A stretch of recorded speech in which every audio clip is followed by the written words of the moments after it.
Where do you think stories go to after they've been told? That's right, they go into your memory. Well, you might call it a memory, I call it a story bag. And it's very important that you sometimes take those stories out of your story bag and give them to someone else. Because there was once a boy who was brought up by his grandfather.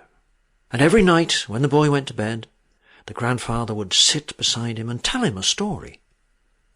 And he was a good storyteller, that grandfather. So that when the boy went to school in the morning, all his friends would gather round and say, "Will you tell us the story that your grandfather told you last night?" And the boy would say, "Nope." He would never tell those stories. Now what happened was that every time the grandfather told a story, hanging in a corner of the room there was an old leather bag that had been there for ages and nobody really knew what it was for. But every time the grandfather told a story, that story would go and slip into the bag. Every night another story would slip into the story bag. And because the boy never took those stories out to give them to anyone else, that bag began to get filled with stories, until those stories were treading on each other's toes, digging each other in the ribs. Oh, that story bag became so crowded that it became uncomfortable. And it wasn't long before some of the more wicked of those stories began to decide what they could do to get their own back on the boy and teach him a lesson. And there was one story in there about a snake. Now, not all stories are wicked, and not all snakes are wicked, but this one was. And it so happened that the grandfather was passing by the bedroom door when he heard all the stories grumbling and talking to each other in the bag. And he listened, and he heard what it was that the snake story was going to do.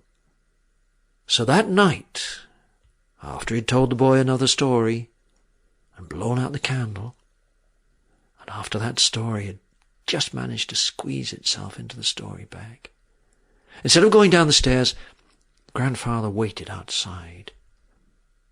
And when the boy was asleep, the grandfather heard this slithering sound as the snake story slipped out of the bag and began to snake its way across the floor to bite the boy on the foot. When suddenly, into the bedroom burst the grandfather, grabbed that snake by the neck, thrust it back into the story bag. The boy woke up. "Grandpa, Grandpa, what's happening? What's happening?"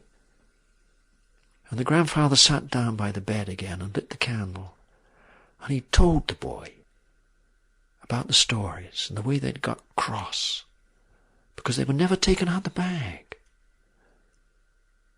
So the next day, when the boy went to school, he took the story bag with him. And he began taking those stories out one at a time and telling them to his friends. So the stories flew free, and they were happy, and the boy was happy, and his friends were happy, and so was his grandfather. So do remember that when you're told a story, don't just leave it in your story bag. Take it out and give it to someone else.